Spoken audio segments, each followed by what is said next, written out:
10 drones did something that should have been impossible. They pierced what was believed to be the most impenetrable air defense network on Earth. Flying so low they could graze the power lines, these Ukrainian Phantoms slipped 625 kilometers deep into Russian territory, toward a facility that, until this day, didn't officially exist. For hours, they were ghosts. Then, at precisely 14:49, everything changed. A Russian Su-35 pilot felt it before he saw it. His instruments flickered. Something was out there. What happened next would rewrite the physics of modern warfare. The Su-35's radar was among the most advanced ever built, capable of spotting a fighter jet 250 kilometers away. But these weren't jets. They were shadows. Their radar signatures 50 times smaller than anything the system was designed to track. 10 faint flickers appeared and vanished like mirages. Then the pilot noticed something eerie. The propellers, spinning at 7,400 RPM, created a rhythmic pulse, a heartbeat echoing through the radar return. It screamed one word louder than any visual could: drone. His thumb found the weapon's release. Range, 18 kilometers. Time to impact, 13 seconds. But 13 seconds is a lifetime when you know you're being hunted. The drones knew. They cut their engines. Instantly, 10 bright radar blips vanished. The missiles, already in flight, were now chasing ghosts. Here's why they survived. At 50 meters altitude, radar signals bounce off the ground, creating mirror images. Each missile saw 2 targets, one real, one reflected. In just 0.3 seconds, its computer had to choose which to chase. The reflection, reinforced by the Earth's surface, often appeared stronger. The missiles picked the wrong ones. The first exploded harmlessly in an empty field, a crater of wasted steel. But one drone made a sacrifice. Drone 3 climbed to 500 meters and throttled its engine to full power, drawing the missiles upward. It became the decoy, the hero that wasn't human. 1 drone destroyed, 9 saved. 3 seconds later, engines reignited. The remaining 9 leveled off at 45 meters, scattered across 12 kilometers of sky. The Su-35 pilot clenched his jaw. Fuel low. 9 targets, 12 kilometers apart. He'd need 3 minutes to re-engage. Too late. They were gone, vanished into the static of the ground clutter. 9 shadows pressed east, whispering across the sky, their propellers singing quietly, engines humming in unison. They had pierced the first layer, but 73 minutes later, they would face something no pilot could outfly. At 15:38, the 9 survivors reached Bryansk Oblast. Perfect formation, perfect speed. 500 meters apart, 75 meters high, 290 kilometers per hour. Flying across endless farmland, every field identical. The perfect place to get lost, and the perfect place for the Russians to set a trap.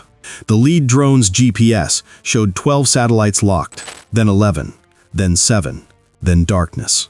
No fade, no warning, just silence. Russia had sprung its electronic ambush. 4 MTLB armored vehicles, each mounted with a Borisoglebsk-2 jammer, formed a diamond on the ground. Every one of them pumped 100 watts of precisely tuned interference across the spectrum. GPS signals whisper from space at just 0.025 watts. The Borisoglebsk screamed at 100, 4,000 times louder. This wasn't jamming. It was electronic brutality. The drones went blind. 8 kilometers away, a Moskva-1 intelligence system waited, silent, patient, deadly. 3 antennas in perfect triangle, synchronized by atomic clocks. They weren't transmitting, that would reveal their position. They were listening. When a drone signal hits multiple antennas, it arrives at each with a delay measured in microseconds. Those differences draw hyperbolic curves, and where the curves intersect, the system finds its prey. Accuracy, 50 meters. Range, 40 kilometers. 8 drones held discipline. No signals, no sensors.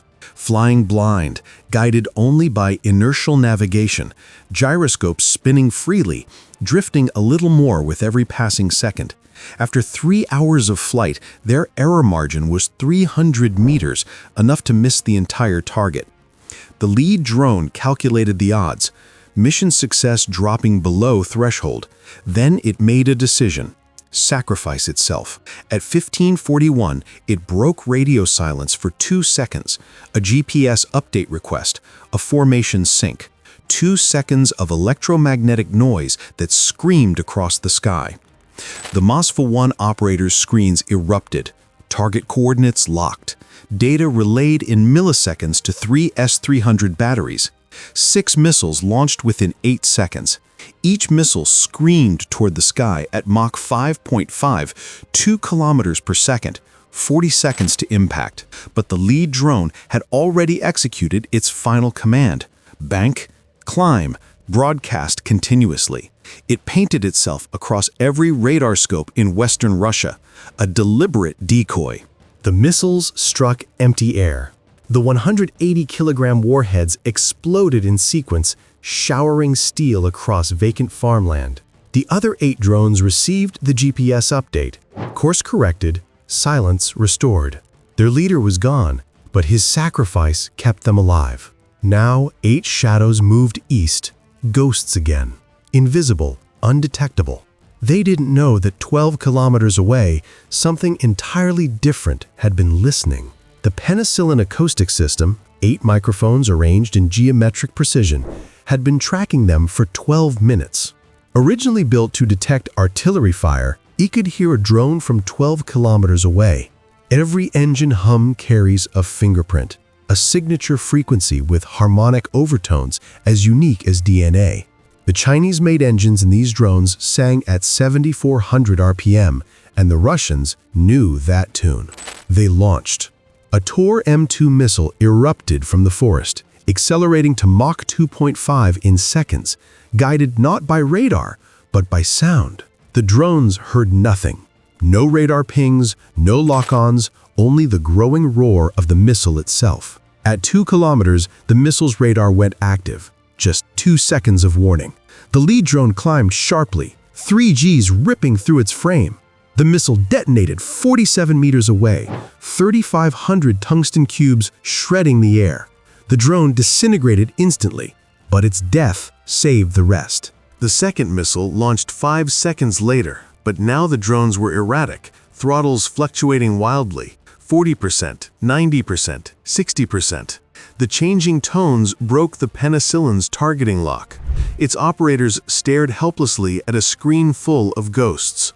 3 drones dove to just 5 meters above the fields, lower than the missile's engagement threshold.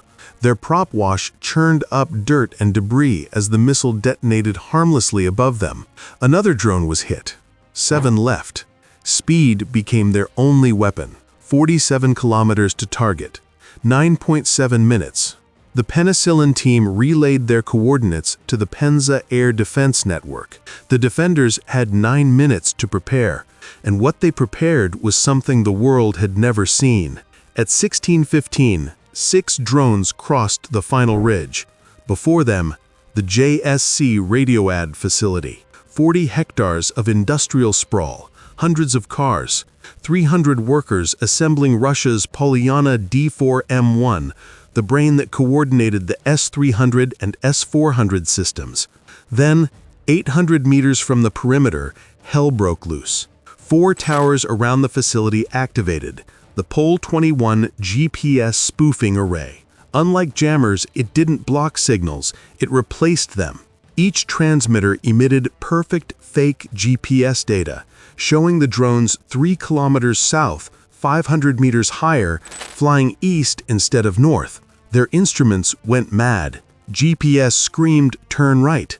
Inertial navigation whispered, "Go straight." Visual sensors showed the target dead ahead, but GPS insisted it didn't exist. Autopilots began to oscillate violently, wings rocking as computers fought to reconcile impossible inputs. Altimeters read 45 meters, GPS said 545. Compasses spun, processors overloaded. 5 seconds of chaos, and most drones would crash. But one, by sheer chance, stabilized, over Building 3. Its optical sensors locked on. The target was right there. The drone's processor calculated impact, 47-degree dive, 97 meters per second, perfect trajectory. Impact at 1620. The shaped charge punched through the steel roof, igniting 3 chemical tanks: trichloroethylene, acetone, and hydrogen peroxide. Combined, they formed a fuel-air explosion that ripped the facility apart. The second drone saw the explosion and dove into it. The third, fourth, and fifth followed from different angles, hitting power transformers and warehouses filled with lithium batteries. The sky turned orange. The sixth and final drone circled once, recording the inferno, then plunged into the last untouched structure. By 1623, the Polyana D4M1 production line was gone. Russia's Western Air Defense Network was blind. Their S-300s and S-400s could still fire, but without the Polyana, they'd be operating alone with triple the reaction delay. 10 drones had rewritten the future of warfare, and in their silence, they'd proven one truth: sometimes ghosts win wars.